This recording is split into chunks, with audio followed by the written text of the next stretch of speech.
Hello, everyone. Good afternoon, and thank you for joining us today.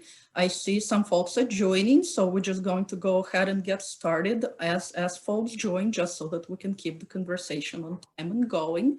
My name is Yelena Nimoy. I'm a senior program manager at the Aspen Institute Forum for Community Solutions, and I'm joined today by my colleague Jamil Alexander and an outstanding panel of community leaders from Boston, San Francisco, and Oakland, who will engage in a rich conversation about youth voice and leadership in just a moment here.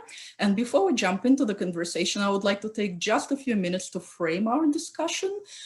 In 2019, at the Opportunity Youth Forum convening, the Aspen Forum hosted a roundtable conversation of young leaders and adult allies who reflected on strategies for using youth voice and storytelling to help change the narrative about opportunity youth in their communities.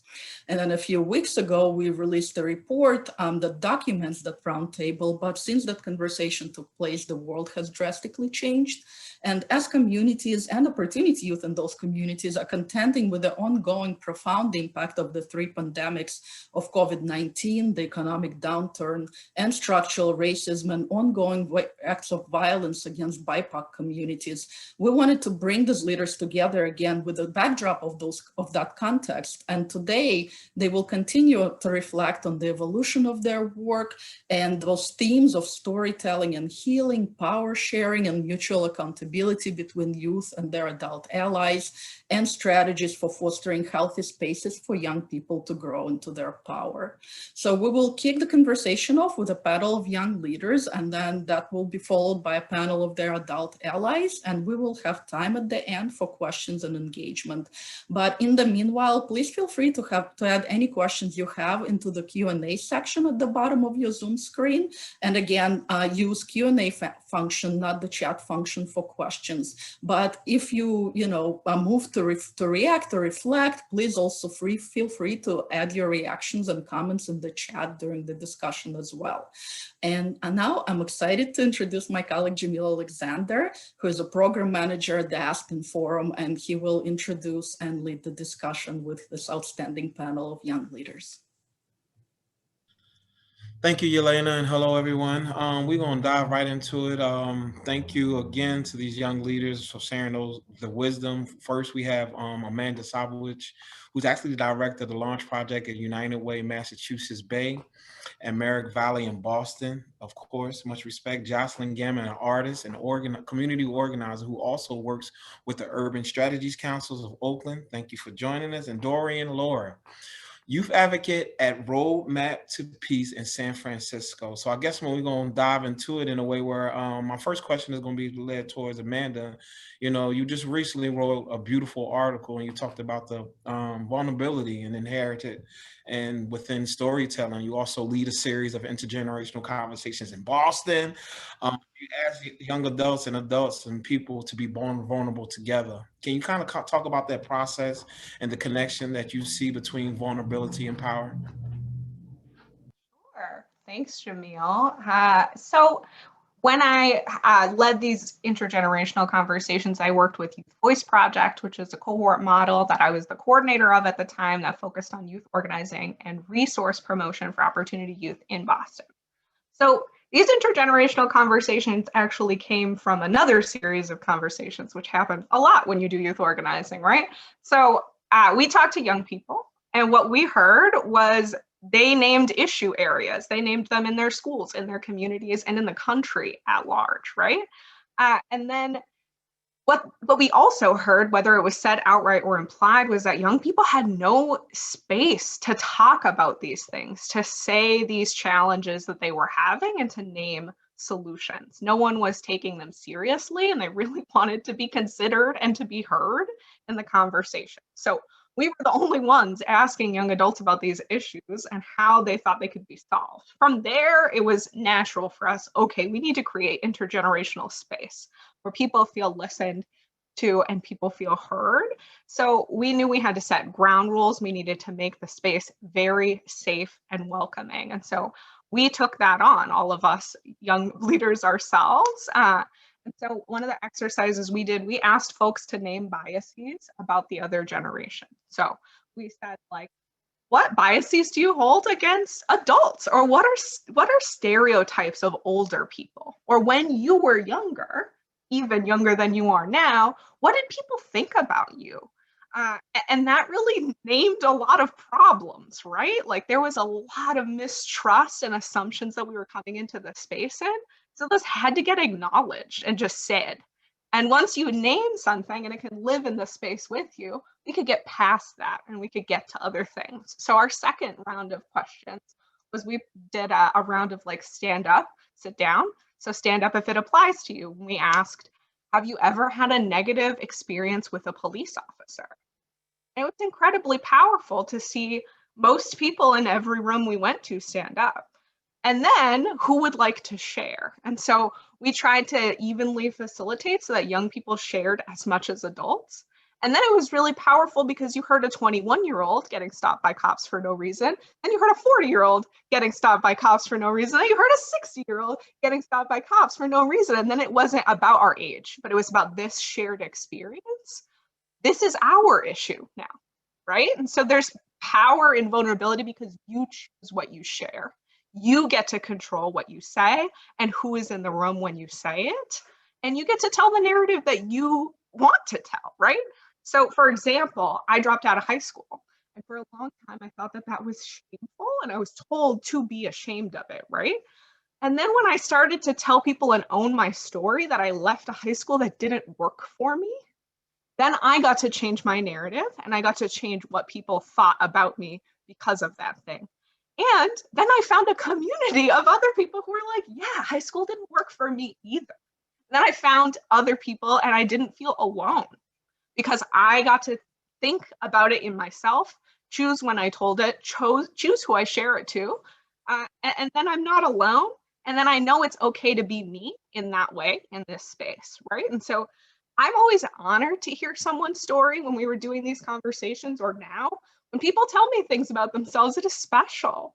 They're telling me that I'm worthy of holding that, right? And so I want young people to know and people who work with young people to know that there's power in sharing and you should always choose for yourself who hears your story and that your story is not being used for pity or to further someone else's agenda. Huh. Thank you for sharing. I really appreciate that, Amanda. The next question is actually going to go to Jocelyn. And don't forget, if you have a Q&A, please put in the Q&A. We're going to get right back to it. Jocelyn, you often talk about and share as far as the dual impact, just you being a community organizer and working through issues in your community, but at the same time, just you as a young person dealing with the impacts of similar issues in your own life. Can you kind of talk about being able to find support and healing? And what do you think adults and other allies need to do to help and serve with young organizers to avoid burnout in this time? Thank you, Jamil. I appreciate that. And thank you, Amanda. That was great. Everything that you mentioned, the blog, I read it. It was amazing. And welcome, everybody. And of course, my name is Jocelyn. Thank you. Well, I think that a lot of us can like definitely relate in this because everybody that is in this webinar today and like listening to this forum, because we all want to be the change that we see in our community. We all want to, be those organizers, those pillars to our community. And me being a young person and also like organizing while I myself, my family, my community, it really becomes an ecosystem. And sometimes when my community, well, let me just talk about how my personal, like me facing and just, I know COVID has definitely exacerbated a lot of like issues, internationally, and it has hit each and one of us in a different shape or form. And I know that the best way that I've definitely have reached out to find healing is like through my community, through dance, mainly through creativity, healing has definitely changed the narrative in my world. It has definitely allowed me. A lot of individuals may healing is different for everybody, and that's definitely okay. Everybody has their own way of self-expressing and just healing, and we all are healing from different, traumas in just different forms. And the way that I'm able to, and even right now, things are still hard, we just have to keep going. And I ask myself, well, what's the best way for me to actually be heard, and it's speaking out, like right now, because if it's even hard for me to speak out on certain issues, it's even harder for other individuals. And sometimes not everybody grows having the same tools. So it's important that if you know that you have those tools, it's like I literally learned to have a toolkit. Like I take a toolkit is like your resources, what are your resources,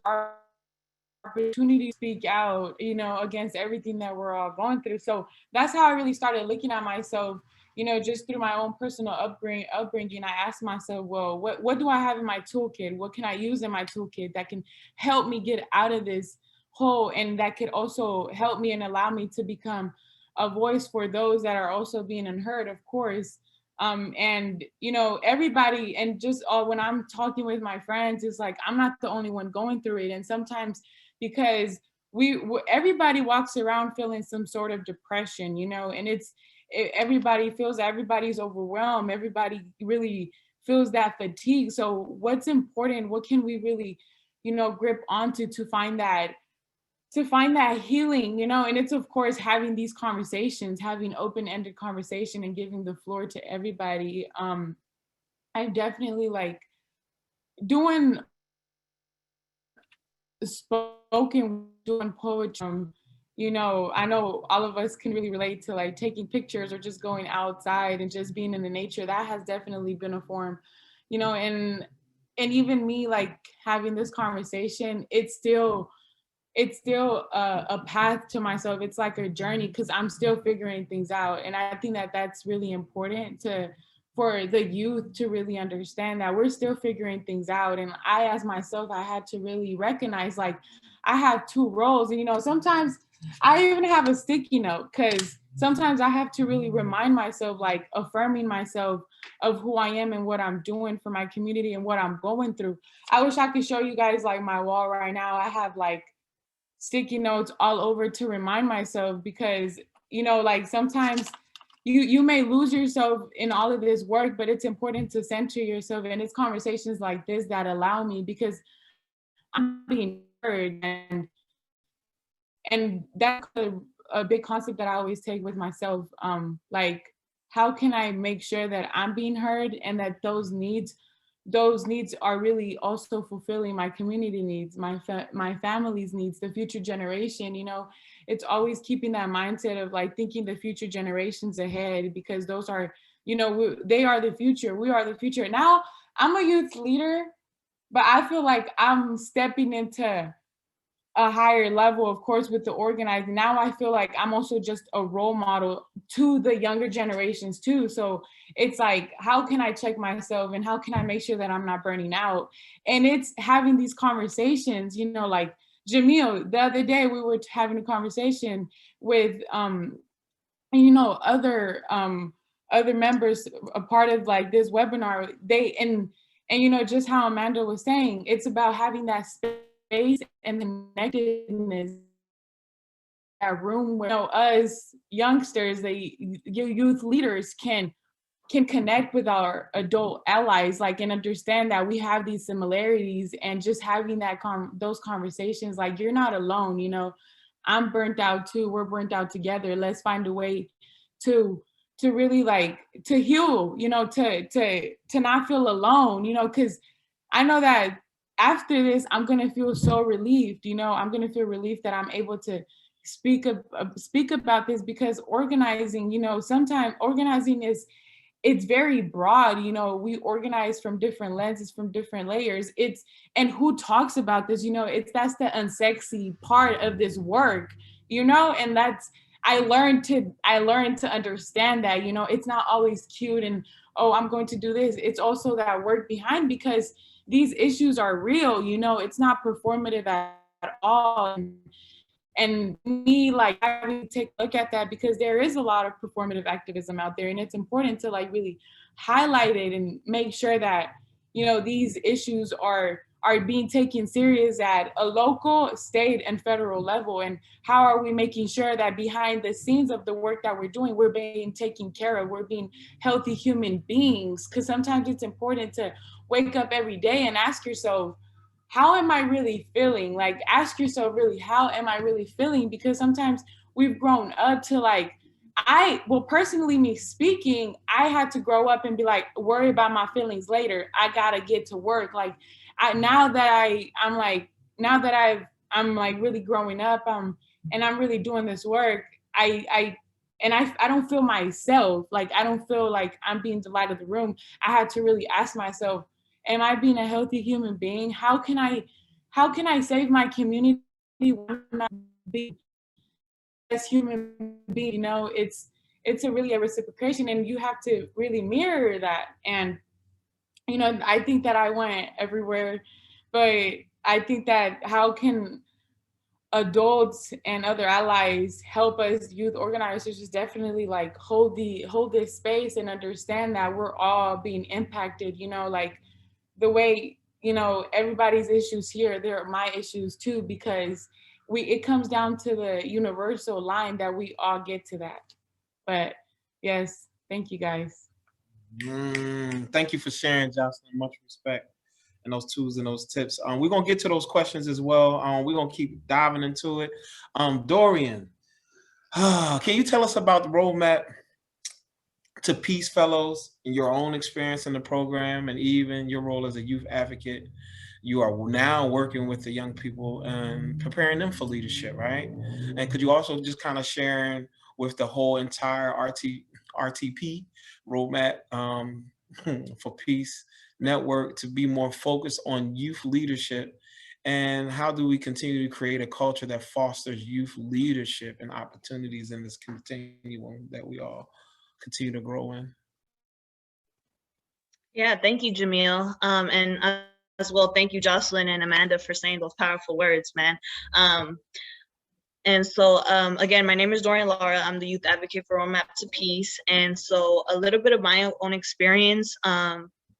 I actually started as a participant in the program when the program actually started like 5-6 years ago, right? And so I completed the program, and at the moment when the program started, there was no youth programming at all.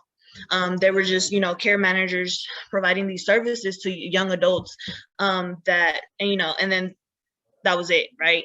And so thanks to the other youth advocates that planted the seeds and started trying to plan the, youth programming, youth leadership within the program, I was able to come in my role now as a youth advocate and just take action and really just be able to start that and really just get the ball going, right? And making sure that the service providers and everybody's having a youth-friendly space, making sure that they can relate to youth and just being able to hold them accountable when they're not really doing their job, right? Like they're there to like provide those resources to our young people, and that if they're not doing what they got to do, then who's getting impacted? Us, right? And so I think that's been an important role as coming in as a young adult, right? I'm only 22 years old, and I'm top up there right now, and so it's been a great experience, definitely. Just especially coming from a youth in the program, and then now they're passing the torch down to me, right? And me being able to be a role model, just like Jocelyn said, and being able to provide that support and making sure that just, holding the people accountable for it. And so the fellowship, right, is a group of young leaders in RTP that are the youth voice, right? They are part of the planning, they're part of the organizing, they're part of they're giving feedback to the older people. They're killing it out here, man. And so definitely shout out to them. They've done amazing work due to COVID. They've been coming in person. They've been coming in and really attacking these issues during COVID, right? And being able to have that safe space for young adults during these hard times. And so one of the things right now that we've been doing that's been working really good during the pandemic is doing like we created this tool called the leadership benchmarks, right? And basically we are paying young adults to be involved in community, to do youth leadership work and be able to grow during the pandemic, right? Like them attending a workshop, right? Virtually or in person, them volunteering at a hub or something like that, right? Like them being able to be active in community, they're getting paid for that. And that's providing them a safe space that is, you know, decreasing them getting in trouble during the pandemic, right? When there's no work, there's no really school at the moment. And that is, you know, giving them some extra money at the moment, right? And so that's definitely been working out a lot here in San Francisco. And so that's, you know, a couple of things that we've been doing. And also I've been working with me as a youth advocate, I've been given the opportunity to really work with the service providers within RTP, right? With the care managers, with the mental health specialists and all that stuff, right? And really hold them accountable and really be that youth voice and just give them ideas, be able to, you know, do it in a youth-friendly way and stuff like that. And so right now as well, I'm creating a curriculum where the youth fellows and I are gonna be facilitating and training the care managers and service providers on how to have a youth-centered design,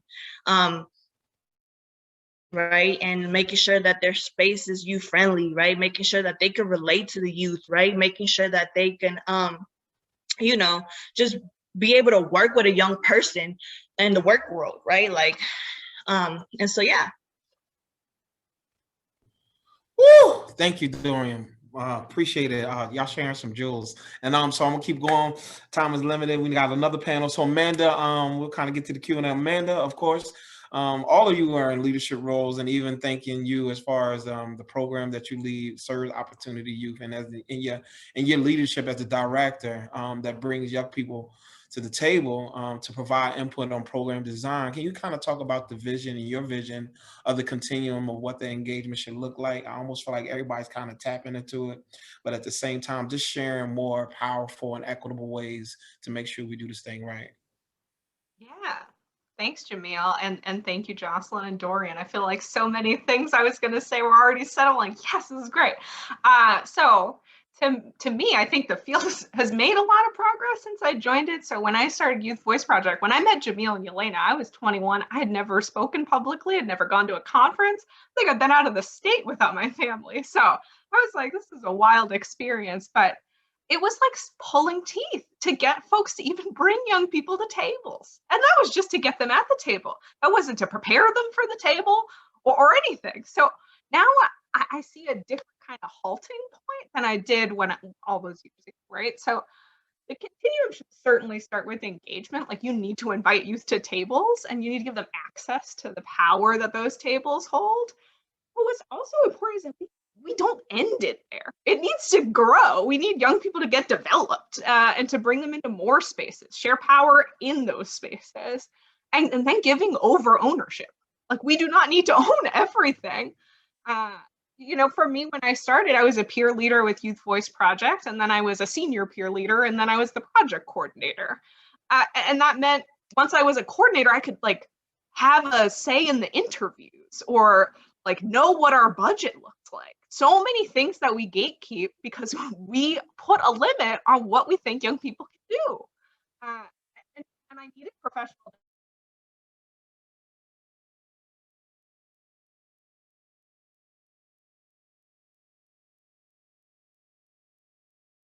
She was into it good. Did she freeze or is it me?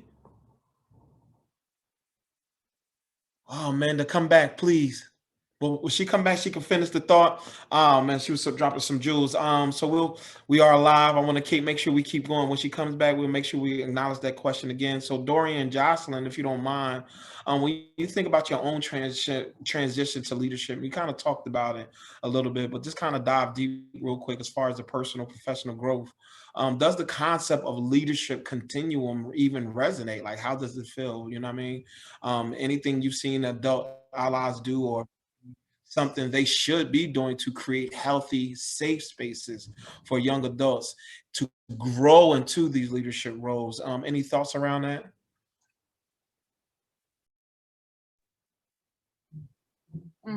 Okay, I could definitely go first and answer this. Yeah.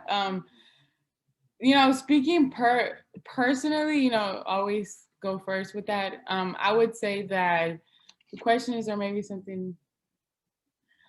Oh, I'm grateful enough.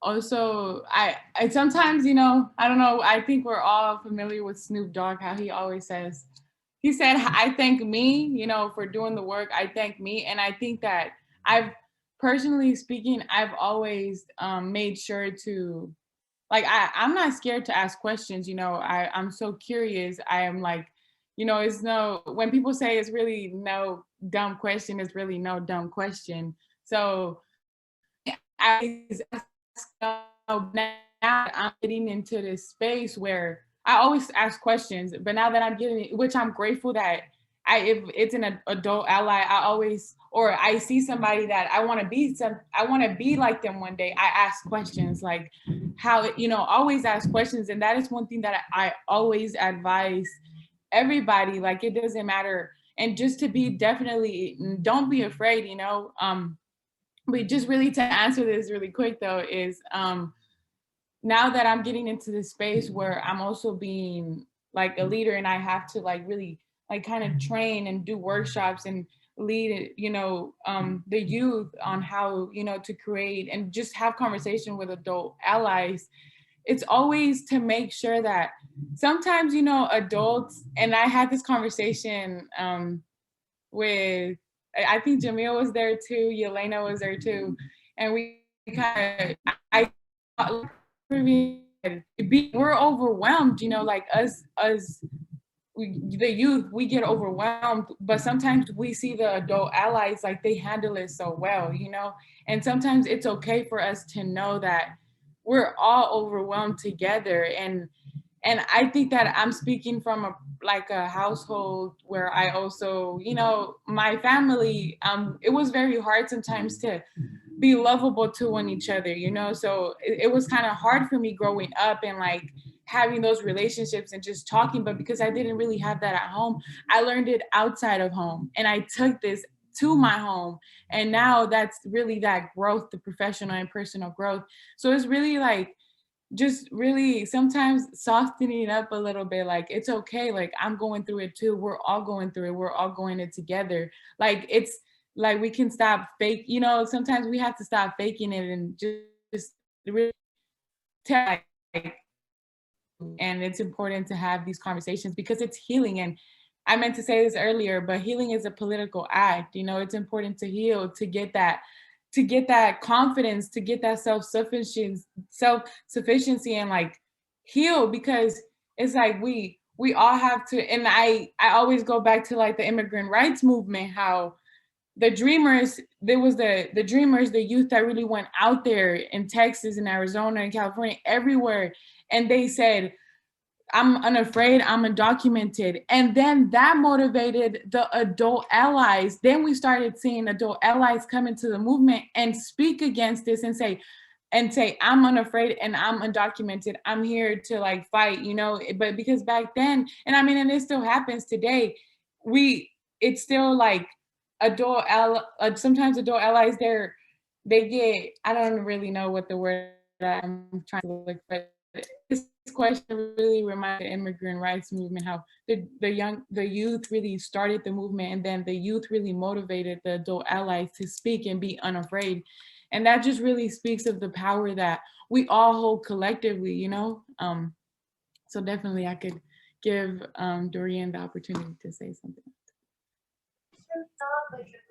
So we had some tech issues. So Dorian is actually going to be running across the office to use my screen, but she's running right on over. Okay, that's perfect. Amanda, you made it back. We make this thing work. Let's keep rocking and rolling. Go ahead, Amanda. Appreciate you, Josh. Sure, I'm happy to give Dorian some time to run across an office. And sorry that my internet just decided this was the perfect time to stop. So think what I was saying was about professional development and this continuum, right? So one is that we need to engage and share space with young people, but then we need to share decision-making power. Then we need to share all of our power, and then we need to give it away. If there are 10 adults at a table making decisions about young people, it should not be 1 or 2 young people at that table. It should be 10. And then those 10 young people should take over the table. I'm a project director now, which is not something I ever thought I would be. I never knew that this was possible, right? Like, I oversee a team of coaches who work with young people. I was the young people those coaches were working with. And I needed a lot of help along the way, but I also just needed access. I needed someone to give me the opportunity to say, you are more than an organizer, you're more than a researcher or a public speaker. I can create internships for young people. I can lead a team. And so now I get to take all those skills that I learned and apply them and bring up other young people. Like, we know corporate ladders exist. I'm not saying they should, because I don't agree with hierarchies, but if we think of it as a continuum, it's natural to want to build power in young people and then to give them all the power. And then, I mean, what I really hope is that young people take my job, right? Like, I want to have Kristen's job, and I want young people after me to come and take my job. Like, that is the continuum I really hope to see. And I'll just close by saying, I feel more like the young people launch serves than any of my coworkers, right? Like, I relate to the young people we serve so much more. Those are my peers. And if we all thought about people we served in that way, instead of seeing our differences, this would be natural. You want to bring along and help up the next wave of this work. The only way to do that is to stop limiting what you think young people are capable of. Thank you, Amanda. Dorian, close us out talking about the leadership continuum resonates, things you've seen young adults do, just some tips. Thank you all for your wisdom, because I'm literally, Dorian, you closed it out, and I know Yelena just going to come back and we can keep transitioning. Thank you all so much. Yeah, thank you, Amanda and Jamil, for that.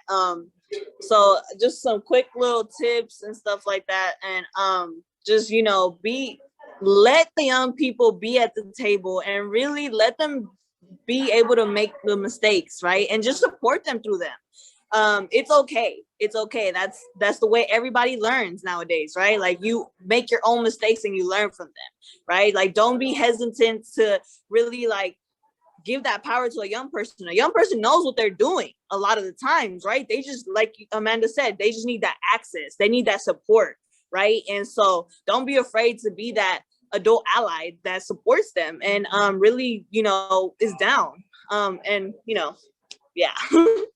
I don't know if I answered your question, Jamil, but yes. Thank you so much. And I want to kind of transition the mic for the Q&A that was in there. Thank you. Happy Women's Month. Y'all slayed it. Y'all slayed it. I'm honored in the work. Yelena? Thank you, Jamil. Thank you, Amanda. Thank you, Dorian. Thank you, Jocelyn. Powerful words. Can we bring back Kathy and Kristen? Thank you. So I'm excited to introduce Kathy Almendares, who is with the Bay Area Community Resources, which is the backbone for the Roadmap to Peace Collaborative in San Francisco. And then Kristen McSwain, who is the Executive Director of Boston Opportunity Agenda, which serves as a co-backbone with Boston Peak as the Boston Opportunity Youth Collaborative. So Kathy and Kristen, some powerful words, and I'm sorry that we have to follow that panel, but I know you're going to have some wisdom for us as well. And first, I wanted to really have you, react to what the young leaders just said. There was a lot of wisdom in what they said. Healing is a political act, having young people take over the table, trusting young people to lead and to take over some of that power. And so please start just by sharing a brief reaction or reflection to what you just heard. And Kathy, can I go to you first? Again, I'm Kathy. I'm from San Francisco, and I'm with BACR, the Bay Area Community Resources, with the Roadmap to Peace Initiative. wow, how do we follow such powerful words from such young adults and such powerful women in leadership roles? I am beyond proud of these 3 young women and the work that they are doing in their own hometowns. They're really using their lived experiences to bring forth the work that they're doing. And I think that's one of the most powerful tools we can allow not just these young women, but all of our youth that we are working with, is giving them the autonomy of having that power. And oftentimes we hear that that pass the torch phrase being said, right? And I think it's not only about passing the torch, but it's also about giving them the tools that they need to keep that fire lit, to keep that flame going, but also keep it maintaining without feeling that burnout of knowing that we're giving them so much power, but how are we still helping them transition into this frame of power in a healthy and positive way, right? I think Jocelyn said it almost perfectly and beyond perfect, right? Where it is a political movement. It is a political movement to be so active, and how are we best supporting them, right? Like, I think when it comes to how Dorian was saying that she's been very lucky and fortunate to be able to work with the direct service providers, right? But looking at in what ways are we working with Dorian? How are we supporting her so that not only she is the best version of herself, but how she is providing these services to her round of peers, right? And how are we making it so it's not a power trip, right? Not for the other youth. They're like, oh, well, that's only going to happen because Dorian said it, because now Dorian's this position. But no, how do we properly give the tools that she is now training the next round of leaders? How is she giving them that same love, that same support, and that same power in a healthy and healing way, so that once Dorian steps out from youth advocate and hopefully into case management position, how is she training the next round of leaders so that they are well prepared to start their transition and to keep on their journey? Thank you, Kathy. Kristen, any initial reactions? So I had many similar reactions to Kathy. The first of which is, wow, that's just a powerful group of young women. And I am both excited to share the stage with them, but also really hope that we all listen to what they had to share, because I think not only is it our experience, and they sort of talked about the ladder to leadership that each of them has taken, and the importance of youth voice and youth in power and decision making, but also the importance of young people as partners in problem solving. And so I think, when I think about the work that we've done in Boston, that's primarily how we've approached it with our young people, not just giving us their perspective and their leadership, but also really truly being partners in solving the challenges, because many times they bring solutions that we don't see, both because of their lived experience, but also just they're closer to the problem. They have an insight into it that maybe I had 30 years ago, but it was 30 years ago. And so it's just really critically important to view them as partners and to take a step back as adults and think about how we prepare ourselves as a group to work with them. Because we always focus so much on what we need to do to prepare young people. But I also heard in all 3 of their comments, this need for adults to be thinking critically about the role that they play as partners, how we make space, how we listen, and how we respond in ways that build true partnerships and aren't sort of just giving power for the sake of giving power, but really giving power for true partnership and following when they are doing things that we should follow. Thank you. And Kristen, let's keep going with you.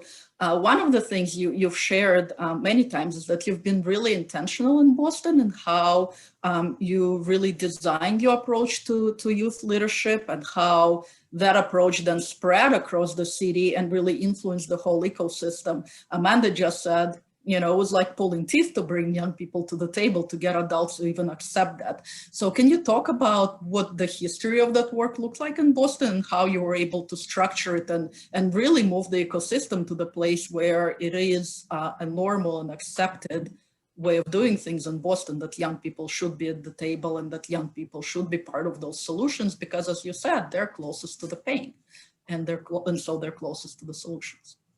Yeah, I think a couple things. One is that Boston has a tremendously long history of youth development across all of our issue areas in education and public health.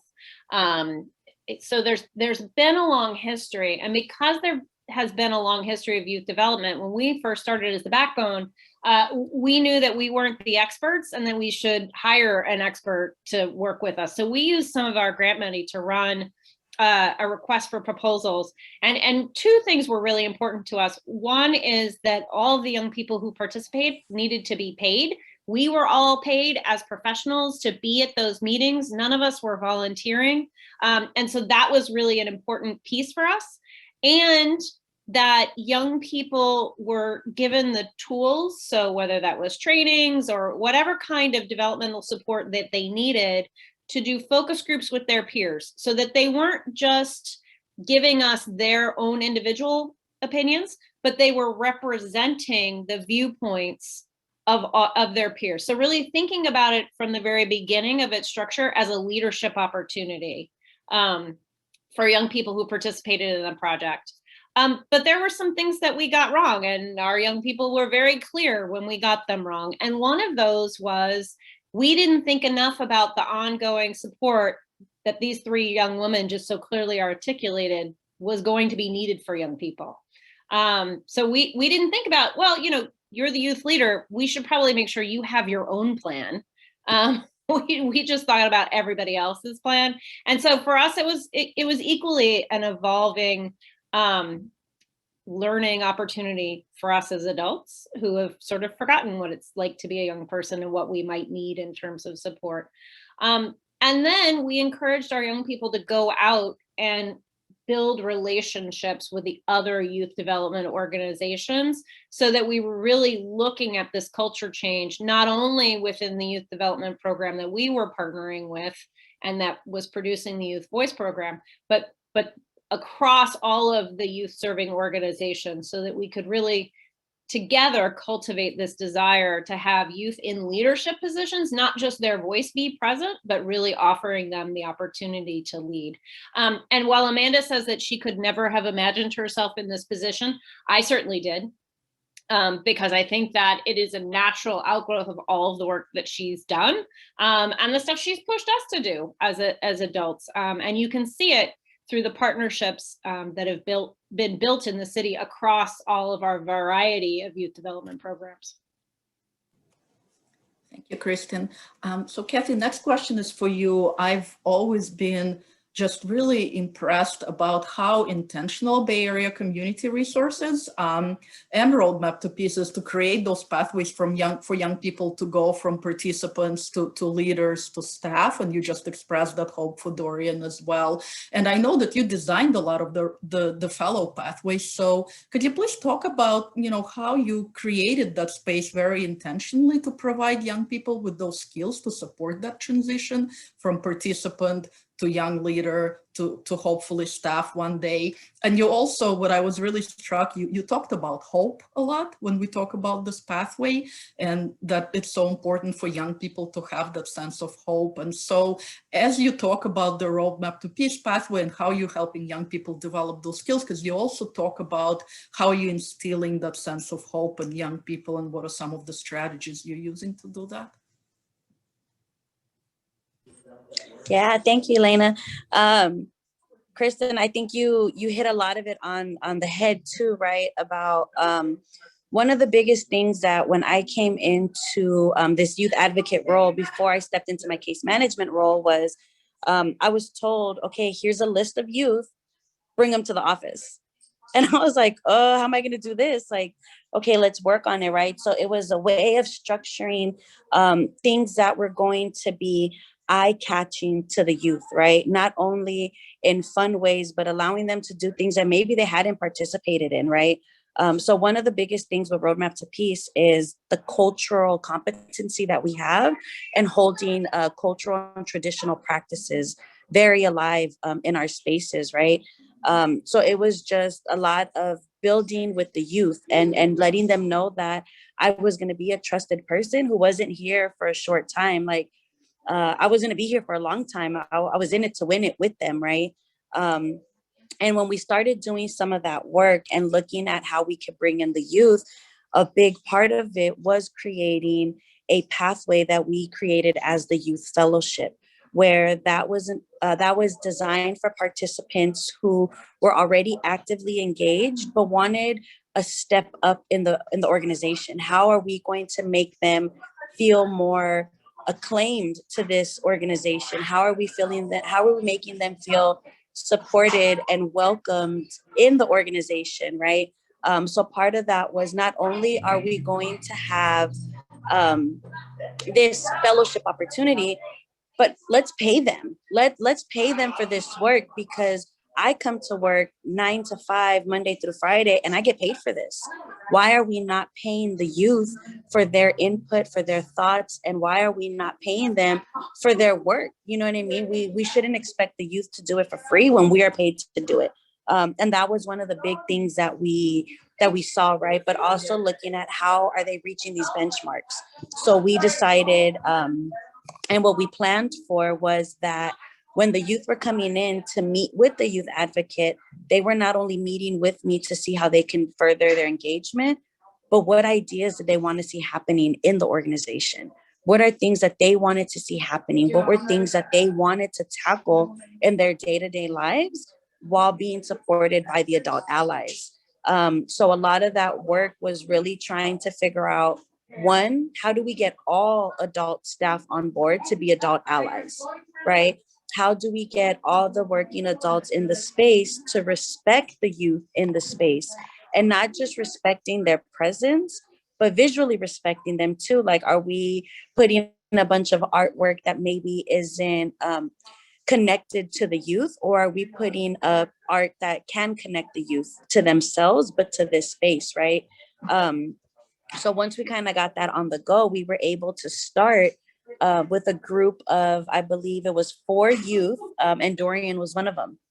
And they were coming in, they were doing workshops, they were doing trainings on how to get youth involved, how do we get them active, but how do we keep them engaged, and how do we retain them, right? So it was a lot of showing them their facilitation skills, giving them the tools that they needed to keep to keep this fellowship afloat. So I started that maybe 3 or 4 months, and then I was able to begin the training process with Dorian, right? And the part of hope, man, I cannot express and I cannot stress it enough. If we are not eliciting hope in our youth, then we're taking 10 steps back. We have to give them the hope and the power of knowledge to let them know that they can do this and that they will do this. It doesn't matter if it takes them 3 years or 2 years. It's not about the quantity, it's the quality, right?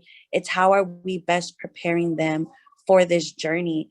And I think it's just, letting them know that they too can be in this space. They are in this position, and they will continue to grow. And one day they will be filling in the shoes of our service coordinator. They will be the next youth advocate, the next case managers, the next data analysis person, the next executive directors. Like, this is them. This is their work. And how are we and what are we doing to best prepare them? And I think that that's what I really keep on the forefront when I work with the youth. I do, is letting them know that they will achieve it. It's just a matter of time and a matter of them creating that same toolbox that Jocelyn spoke about. What am I putting into their toolbox to give them the confidence, but to also give them the knowledge and the want to do this work and really be there for their communities? Thank you, Kathy. So I want to leave a little bit time for questions, but I took a peek at the Q&A and there is a question there that actually aligns with the next one I was going to ask you. And that's when we were getting ready for this webinar, we talked a lot about this idea that this leadership journey is linear, right? And that people expect that a young person has participated in a program or leadership development and now they're a leader. But we know that's not how youth development works, right? You know, this process of transformation is a long one. It's lifelong for a lot of us, right? And you don't just become a leader overnight. You're dealing with personal problems, you're dealing with opportunity youth are dealing with all of the same broken system that resulted in them disengaging from school and work to begin with, and that doesn't stop just because they step into those leadership roles. So I wanted to connect this conversation to the question in the chat, which was about what can someone as an adult ally do to help support young people on this journey. And so wanted to open to either of you to reflect on this idea that the leadership journey, the transformation is non-linear, and what can adult allies do more of to really support young people in their progress, even as we know that they might take a step back here and there because it's a normal part of youth development process. So Kathy, did you want to take a crack at that? Because I'm happy to start and then you can join in. So I think we've talked a lot about sort of the skill development and making sure that young people feel connected to different supports. But, you know, one of the things that I think is really important for me and goes back to this thought of healing as a political act. I think it's really important for adult allies to share their leadership growth and challenges, not necessarily when they were a young person, but their current ones. Because all of us go through those kinds of challenges, whether it's trying to balance family and work, whether it's trying to figure out how to deal with difficult partners. But part of it is just that we as the adults need to also show up as authentic, vulnerable people who don't overshare, but who have real relationships with young people. And that is part of our responsibility if we're expecting them to show up and to be vulnerable, to be willing to do so ourselves. And share things that we're learning as we continue on our leadership and growth trajectories, because we're all clearly not done. And I learn about 5 things a day, 2 of which I like about myself and 3 of which I think I might want to improve on. And so being willing to share that as an ally with young people, I think is a really critical part of helping them understand that everybody's on a journey. And yes, they're different, but we're all sort of trying to figure out how to tap into the skills that we need, the support that we need, and we're all really needing to take some time to do healing and rest as well. And that is a normal course of events that we should all be doing. Yes, all of that. And I think what you said too, Kristen, what I really appreciated was being their authentic self, right? I think that's one thing that as adult allies, we sometimes forget, that it is okay that we too are human. We too, have missteps in our life that we are still healing from, we are still working on. And I think that's one big piece of being an adult ally, is understanding that we don't know it all. We don't hold all the answers at the gate. We are helping to give the same knowledge to the youth, right? But I think another big part of being a positive and healthy adult ally too is understanding that while times are changing, it is okay to bring new and innovative ways to this work. It is okay that the youth are coming in dressed very comfortable and casual. You know what I mean? Like we're not asking them to show up in business attire and suits and heels and briefcases. You know what I mean? It's a new time. And I think understanding that and accepting that is big too. And understanding that, age plays a really big role in allyship sometimes, where it's like well, I've been doing this for 10 years, so I know what I'm doing, which could be very right. but it's not wrong for the youth to want to bring fresh ideas, bring new concepts to this work, right? And also understanding that they are not just the next generation, they are the now. They are the right here and the right now. So we have to best support them, because maybe in 5 years, I'll be stepping out. Who knows?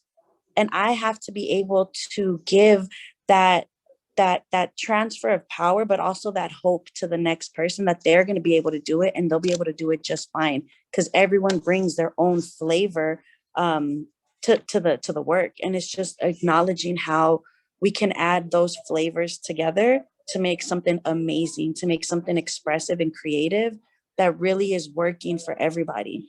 You know, you can't just make a soup with just water. You have to add the vegetables, you have to add your flavor, you have to, if you eat meat, you add your meat. And that's kind of what we're doing here.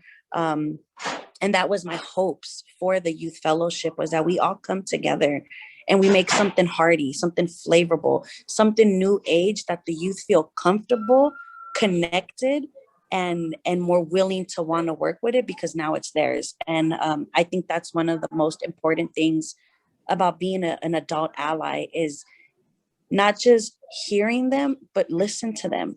Are we feeling what they're saying, or are we just like, oh, that's great, Dorian, I heard you, but we're gonna, like, give them their space to grow. Plants don't grow overnight. You have to water them, you have to tend to them, you have to trim them, you have to show them that love for them to grow. And ultimately, as an adult ally, that's the best thing we can do. Help them grow and help them flourish into something beautiful and strong, so that they too can pass that down to the next peer that they're working with. Thank you, Kathy. That's really powerful. Jocelyn, Amanda, Dorian, Jamil, can you come back for just a minute as we wrap up here? So, Kathy, you actually started us on the road to the question I saw in Q&A, and I'm sorry, everyone, that we couldn't get to all of your questions, but there is a question there that says, do you have any parting words of wisdom or advice that you would like to share with other aspiring and growing young leaders, or perspectives that you would like others to share with growing young leaders? So Amanda, Dorian, and Jocelyn, if you each could just take, and I know this is tough, but like 30 seconds, any parting words of wisdom. And please jump in if you're ready to jump in. Sure. I'll get us started. I think only say yes to things that fuel your passions. Like, say yes to things that you love and follow that as far as you can go. Thank you. Dorian? Don't be afraid to ask for questions. Like, don't be afraid to ask for help. As a young person, I was always afraid to ask for help, right? But in this work, like, you need to ask for help. You need to have that support system, right? So don't be afraid. Thank you, Dorian. It looks like Jocelyn is having some tech difficulties. Jocelyn, can you come back off mute, or you're just having trouble rejoining? No, I could. It was just I can't start my video. The question was, what advice can I? Yeah, just one piece of advice in the remaining 30 seconds that we have for other aspiring young leaders. I think that everybody that's watching this, y'all see my background, always know that it's your world, it's your universe, you make it, you make the rules. And as you know, the ladies, Dorian and Amanda said, like, don't be afraid, because there's a lot, fear is a spirit most than anything, and just don't let that spirit beat over. Always affirm yourself every day, like, you are powerful, it is your world. Can't nobody take it from you. It is your world. That is why I put this back here, like, every time, just to get encouragement and motivation. Like, I'm gonna keep myself, and I'm gonna, keep my integrity and do the right thing, and not be afraid to, fall down, because I'm gonna get up higher. And just don't be afraid to fall down, because that's really where you learn, and that's where you learn to be the person that you want to become, because it's really at failure what you choose to do, and that's really what defines. So don't just do it like Nike, just step in there and make sure that, and always remember, to be the best version of yourself. Thank you. Powerful words on to end on. So just please join me. I know we can't clap because we're on Zoom, but please join me in thanking this amazing panel, Jocelyn, Dorian, Amanda, Kathy, and Kristen. And we will share the video. We'll put it up on YouTube. We're going to continue at the Aspen Forum. Our commitment to youth-led change and youth leadership is unshakable. So we're going to continue to lift up the work from across those communities who are really at the forefront and the young people who are really moving those solutions. And again, thank you very much for joining us today. And thank you again to the panel.